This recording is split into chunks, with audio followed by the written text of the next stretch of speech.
Two teams will battle tonight, and if we're honest, it's advantageous for both of them to lose. How did we get here? And is it worse? And what can we do? It's next on Locked on Jazz. Bum bum bum bum bum bum bum bum bum bum bum bum bum bum bum bum bum pow.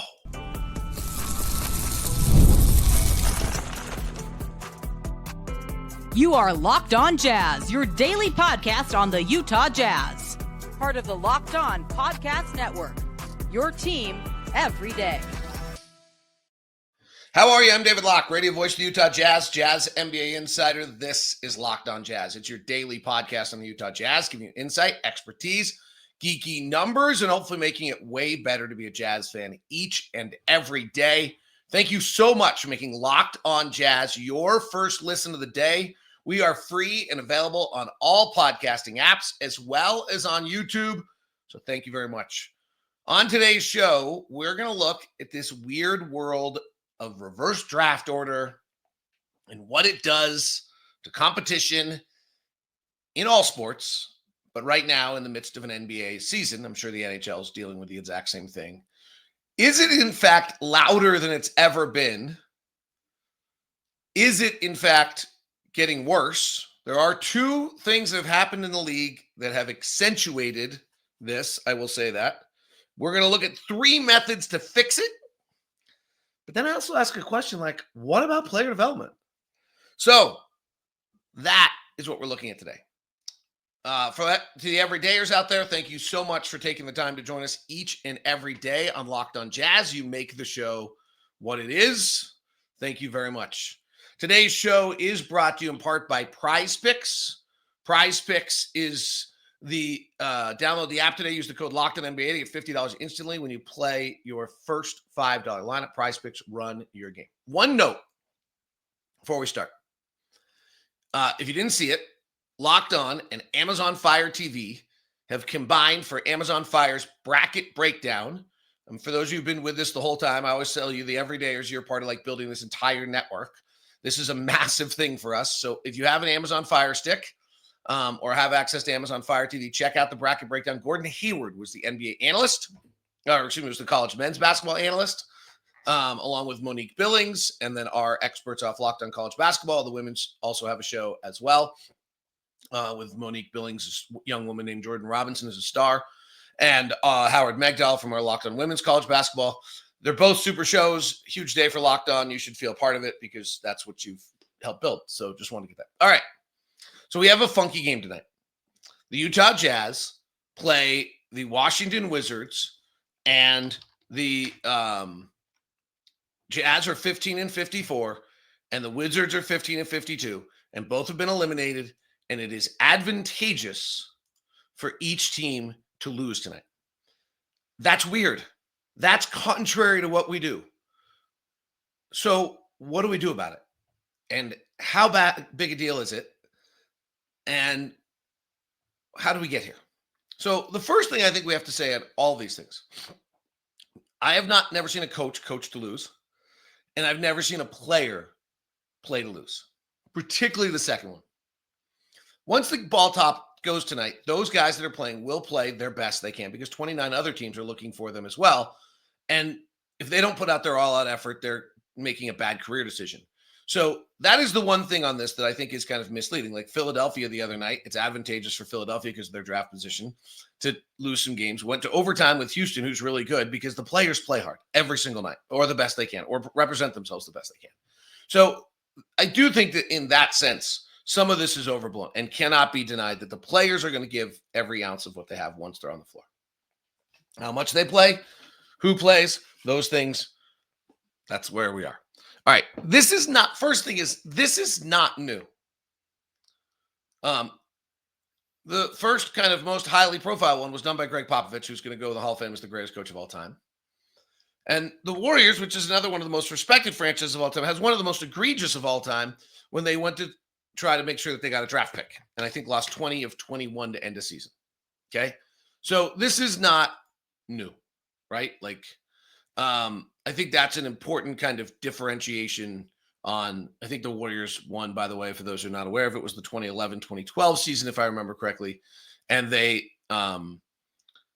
literally have to protect a pick. And so they are 20-26 and at one point in time and finish 23-43. So they lose 23 of their final 26.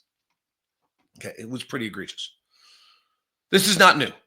And some of the best franchises ever have done it.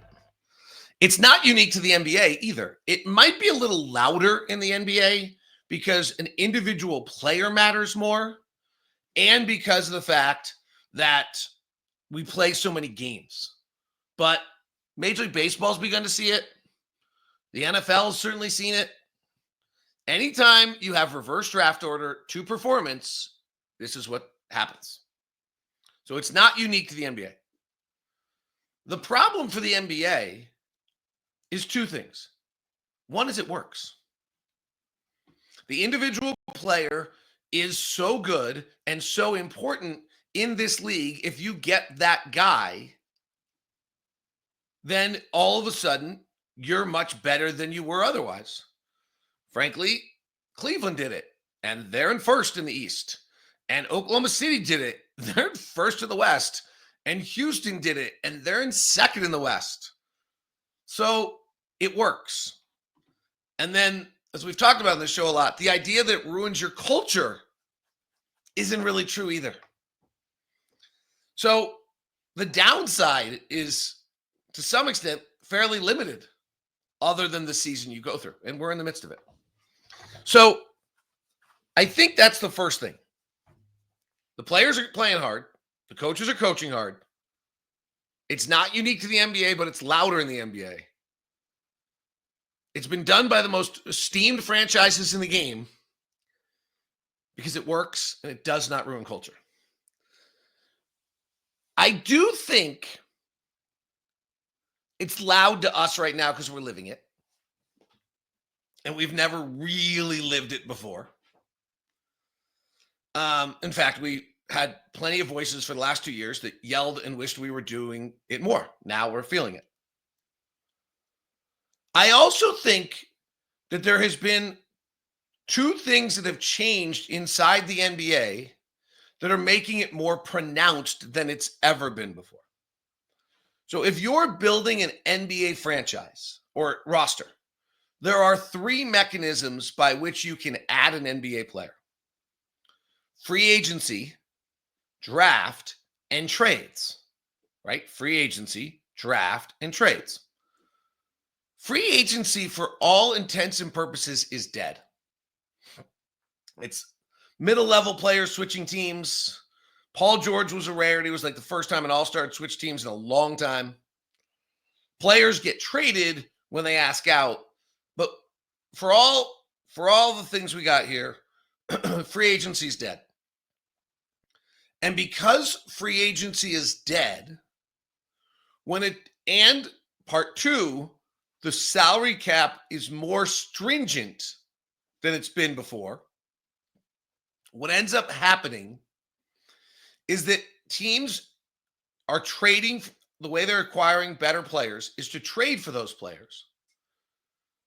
They cannot trade equal value player back because they need to be good. And because the salary cap is such, they have to send something. So they send their lesser contracts coupled together to equal the value of a player. And then to create value to equal that player, they send draft picks. And so what we have right now is the teams that are good, that are trying to win every night and move up the standings, have traded their draft picks. And the teams that are trying to move down the standings to develop their young players and get better draft picks don't have their draft picks, are moving down the standings. I will show this to you graphically and explain it to you next, and it's pretty stunning. And then we'll look at three methods by which to fix it. Today's edition of Locked On Jazz is brought to you by Murdoch Hyundai, located at 4646 South State Street, also located in Logan and in Linden. Murdoch's give you the best value you can possibly get with the no regrets system. And then there's the Hyundai car. Absolutely fabulous. My dad's been driving our Ioniq 5 all week, loves it. Next thing I know, I walk in, he's on the website looking to see whether the 5 or the 6 is, whether that's the answer. We've bought 3 of these. We're in. We've got 2 Santa Fe's and an Ioniq 5 that I've purchased over the years with Hyundai. Every experience has been great, and the cars have been amazing. If you go and look at what you get, bells, whistles, safety features, all the things, for the price point, nothing matches a Hyundai. And then you decide whether you want to get a Hyundai. That's up to you, your own personal choice of that. That's the look and the car and the feel and that you want, or if prestige, whatever you need out of your car. So let me set you up, though, with a VIP meeting because you're a Locked On listener at Murdoch Hyundai. We're at any of the 3 locations, Linden, Logan, or Murray. Email me first at dlock09@gmail.com. That's dlock09@gmail.com. I'll set you up with a VIP meeting. You walk in, you get taken care of right away, and you can check it out and see how it works for you. That's dlock09@gmail.com at Murdoch Hyundai. Today's show is also brought to you by Prize Picks. Prize Picks, the daily fantasy game you want to be playing. With basketball season heating up, there's no better way to get in the action. It's the best daily fantasy sports there is. Prize Picks, you pick more or less on at least 2 player projections for a shot to win 1,000 times your cash. It's easy, available in all 30 states. Lets you mix and match projections across sports. Yesterday, you could have taken advantage of Taco Tuesday, where there's discount to select player projections up to 25%. You build lineups. You want Luka, you want Jason Tatum, you want some Quentin Grimes, some random player going off right now in March basketball. Download the app today. Use Locked On NBA to get $50 instantly after you play your first $5 lineup. That's code Locked On NBA for $50 off instantly, or just $50 period, after you play your first $5 lineup. It's Prize Picks. Run your game.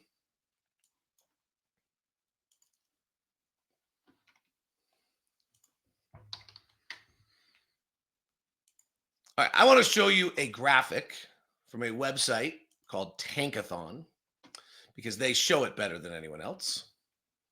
It's fun. They have a simulator on it, so you can do it. I'm going to share the screen with you and if you're on audio, we'll make it clear to you. Okay, here's your screen. This is the reverse draft order. And the first thing you should notice is at the top 11 picks in the NBA draft, every single one of those picks at this moment, Philadelphia is the one that changes this, is owned by the team that is picking 1 through 11. And then if I scan down and I look at every single team who is drafting after the end of the lottery, and now that Orlando is in here instead of somebody else, it changed a little bit. There are only really 3 now, but from 16 down, there are only 2 teams in the NBA that still own their own pick. So in the bottom half of the draft, the bottom 15 picks, there are only 2 teams, Indiana and Boston, who still own their pick. Everybody else has traded their pick at some point in time.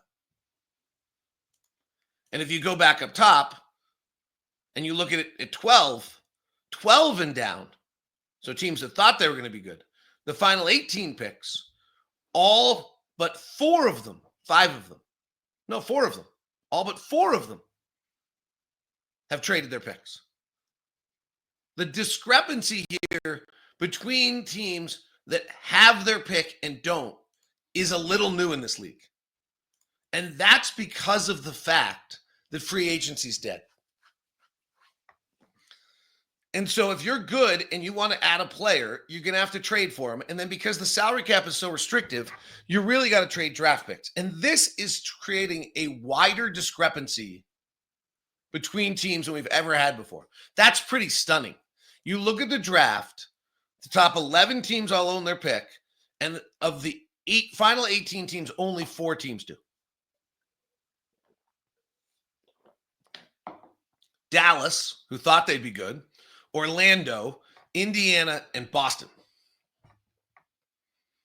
But Phoenix moved theirs, Sacramento's moved theirs, Atlanta moved theirs, trying to get better. Detroit moved theirs.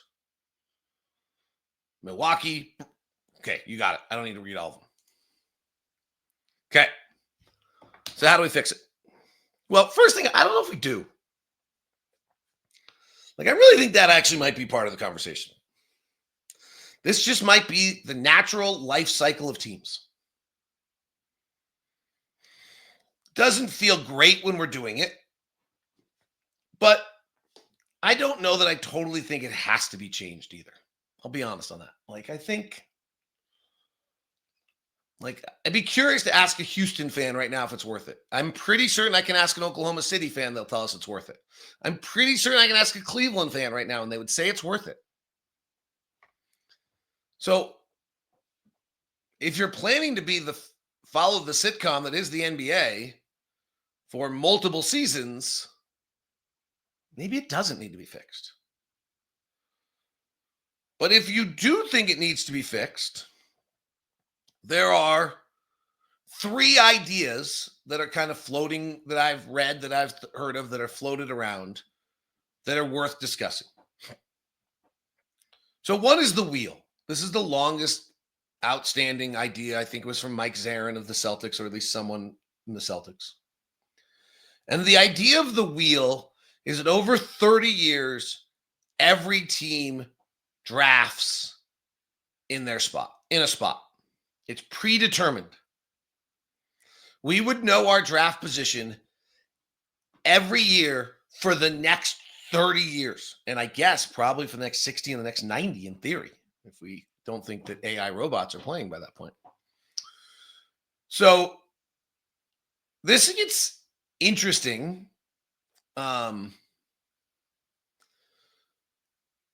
As a small market team, I think all of our quick reaction to that is, oh, dear God, no. Right? Because as much as we might all be sitting here and not loving going through a season where you go 15-52, and dear goodness gracious, hopefully it's not 18, like literally, like that's what we're thinking right now. You take away our ability to ever go get a top pick of a draft, or only be able to get the top pick of the draft once every 30 years and only picking the top 5 out of 30 years, and have it be pre-established in some wheel that's equally distributed over 30 years, and don't give us a chance to be able to doctor the system and not have that own self-determination to do it. I think we cringe pretty loudly. Interesting, right? I think this is the most interesting discussion around this topic, is the minute someone goes to want to talk about the wheel and says, oh, you're not allowed to do this anymore. Right? Like I'm displeased with this idea. To me, that's really telling, because then it means that maybe we go back to it just doesn't need to be fixed. It's not as awful as we want to yell and scream and make it sound. As a fan of a team, because we certainly don't want to lose our ability to self-determine this, or we just like self-determined nation. So that's the one idea. I do think that this was brought up I think in 2013, by the way. It was a Zach Lowe article in Grantland, right? So, I mean, this is the idea. It's an interesting concept. It the thought is, the problem is that it in theory eliminates hope for a bad team. So you get bad, something goes wrong, your GM makes a bunch of mistakes, you fire your GM, you hire next GM, and your next 3 draft picks are 17, 29, and 20 because of the wheel. Then we have a problem.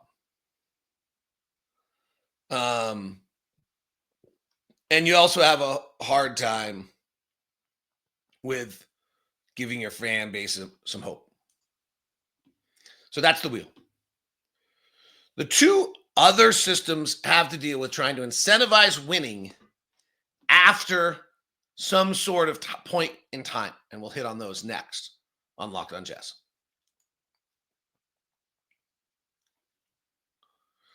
Today's show is brought to you in part by Hungry Root. This is pretty cool. Hungry Root's been a sponsor before, and listeners have enjoyed it, and it's gone well. So when it comes to grocery shopping and meal planning, It's an ongoing problem. You don't have time between work, life, trying to get healthier, constantly feeling stressed out. It's just so easy to go grab the stuff that's not that great for you. So you go to the grocery store for the things I didn't need, and you end up with no time to actually cook, and you're sticking to your health goals. No, you're not. Okay, I got it. So everything's changed when Hungry Root was there. It's game changing. It's the easiest way to eat healthy without all the stress. With Hungry Root, it's like having a personal shopper nutritionist all in one. They take care of your grocery shopping, recommend meals, groceries based on taste and health goals, from anti-inflammatory to high protein to gluten-free. And the best part, every meal is ready in 15 minutes or less. Taking quick, healthy meals that actually taste great, all delivered straight to your door. It's been a huge time saver for anyone who's used it, and this healthy eating simply makes it simple and doable. So jump that hurdle of how do I possibly get healthy? This is how. You're going to love Hungry Root. For the limited time, get 40% off your first box and a free item in every box for life. Just go to hungryroot.com/LockedOnNBA. Use the code LockedOnNBA. That's hungryroot.com/LockedOnNBA. Code LockedOnNBA to get 40% off your first box, free item of your choice for life. hungryroot.com/LockedOnNBA. And today's show is brought to you by Robinhood, opening up the world of finance for everyone, not just for the 1%. It's Robinhood and Robinhood Gold. Here's how it works for you. Robinhood Gold, you can now enjoy the VIP treatment by receiving a 3% IRA match on retirement contributions. The privileges of the very privileged are no longer exclusive. With Robinhood Gold, your annual IRA contributions are boosted by 3%, plus you also get 4% APY on your cash in non-retirement accounts. That's 8 times the national savings average. That's over 8 times the national saving average. The perks of the high net worth are now available to any net worth. The new gold standard is here with Robinhood Gold. To receive 3% boost on annual IRA contributions, sign up at robinhood.com/gold. Investing involves risk, rate subject to change. 3% match requires Robinhood Gold at a $5 per month for 1 year. For your first match, must include funds in IRA for 5 years. Go to robinhood.com/boost.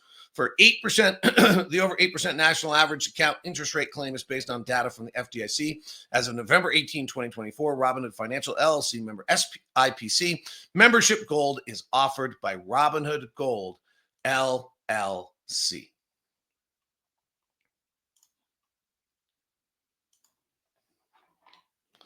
Thanks so much for making Locked On Jazz your first listen of the day. We deliver Locked On to you each and every day in your inbox for free. That's right. You want the latest on the Jazz, what's going on nationally, links to the biggest stories, plus fantasy tips. It's all coming to you with the new Locked On Jazz daily newsletter. Go to Locked On Jazz, or go to LockedOnDaily.com and click on Locked On Jazz. LockedOnDaily.com and click on Locked On Jazz. Like 2 systems. The Women's Hockey League has been doing this for only 1 year. I looked into it. I couldn't figure out a lot of critiques on it or not. But they have it's called their gold point system. So the minute you get eliminated from the playoffs, then from that moment on, you are accruing gold points. And the team with the most gold points at the end of the year gets the number 1 pick. So the minute you get eliminated from the playoffs, it's pretty tricky. You got to turn it on. So you could have your bad case scenarios. You have teams coming out right out of the chute saying, heck with it. And they start the year 0-23. But they have to have enough talent on that roster that the minute they get eliminated, they can actually turn the switch and start to win games in a way that they could go get the first pick.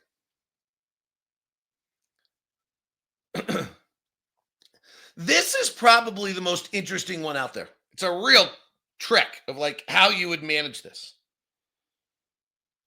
Obviously, it's advantageous for you to have the most games and days available of being eliminated. That's weird, right? We would literally, as fans, be hoping to get eliminated from the playoffs so that we could start counting our wins. That's weird. The Women's Hockey League is trying it. They're in year 2. I guess what's noticeable is they went to year 2 with it. That's really the only critique I could really find, is that in year 1 they did it, in year 2 they did it also. The other mechanism would be, and if you listen to Matt Moore on Locked On NBA right now, he's losing his mind about March basketball in the NBA. And there's something legitimate that March basketball in the NBA is weird. So the one question in the NBA is, if we actually went back and did NBA standings by day, right? I think we would probably find that if we went and froze the standings on a certain day, that we probably could, of 24-25, have the 10 teams that are going to make the playoffs. Right? So if we froze the standings this year, on February 15th, the Eastern Conference would be Cleveland, Boston, New York, Indiana, Milwaukee, Detroit, Orlando, Atlanta, Miami, Chicago. Those are the 10 teams. They have actually been the 10 teams for the play-in tournament since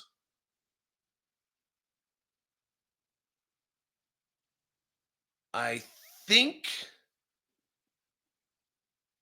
December 30th. Okay, that's telling. In the West, if we froze it on February 15th, All-Star break, we would have the 10 playoff teams.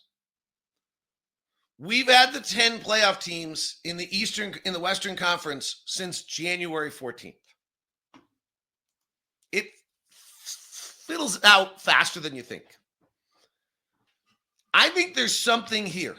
Okay, this is wild. This would be, if I had a proposal, I'm leaving it for last, that on some date, maybe All-Star break, you relegate those teams that are not going to make the playoffs into their own draft position league. And you take the playoff teams and they only play each other. And you take the relegated teams and they only play each other.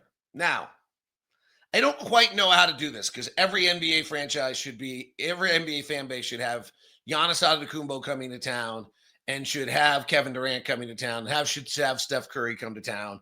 And if you cut this thing off too early, that can't happen. So maybe it's March 1.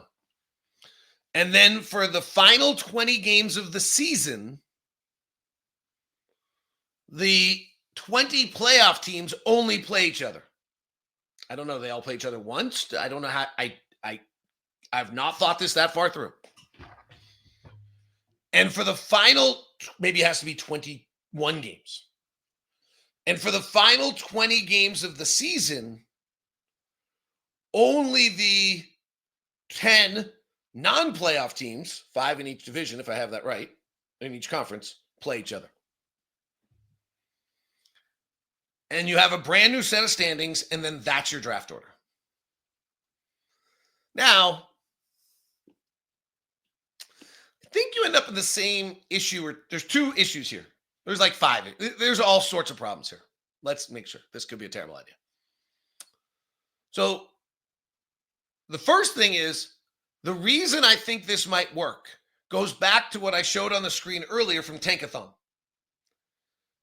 That we have because free agency is dead, we have such a discrepancy between those teams that have their picks and don't have their picks, that if you don't have your pick, then you go make sure you go get in the top 20 and you go play in the playoff bracket from March 1st on against other playoff teams to get your playoff positioning,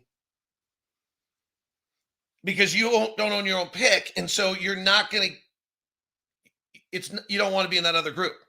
The other side of this, the downside would be that if you do have your own pick and you're someone like San Antonio, you're going to tank all of the month of February to make sure you get out of the playoffs. That's a bad look. That's the look I think the league needs to avoid more than any other look on the planet. Utah and Washington playing tonight in a weird game where it's advantageous for both teams to lose is one thing. In February, having a team openly try to get out of the playoffs is bad. Dallas did this. It was bad. So that's a terrible look. And that's a major problem in my system. But if we continue to have this thing where the draft picks are so much you either have picks or you don't, and that dictates whether you're going after it, then let's try this. It has all sorts of things that needs help. But then in the final 20 games of the year, the bad teams, the relegated teams are all playing against each other. And the teams with the best record gets the top pick or the best lottery odds. We don't have to totally have a pick. So it could be the best lottery odds. And then you at least have relatively competitive games. The last thing I would say, player development's real. Young players cannot win games in the NBA, but they need to play at some point.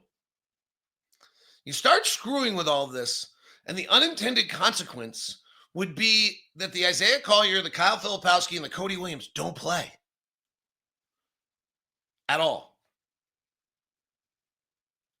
And they don't develop. And so then teams don't have a chance to develop their players. So I do think that there is something that's to be said that while a season like this is certainly difficult for a fan base and certainly weird to be a part of and has some wackiness when it's advantageous to have numbers increase on one column rather than another, you totally get rid of it. You get rid of player development. You get rid of hope. A lot of things. Just thoughts for the day. Thanks for tuning in. Would love to hear your thoughts. Put them in the community section on YouTube chat. Put them on X to share with me. We can do all that. I'd love to hear what you have to say about it. Jazz and the Wizards tonight. Ron and I will be on with you right around 7. We look forward to chatting with you. Have a great night. Have a great day. Thank you. We now send you on YouTube to the National NBA 24/7 channel, Locked On NBA, and on audio, check out Locked On NBA Game Night, every game, every night.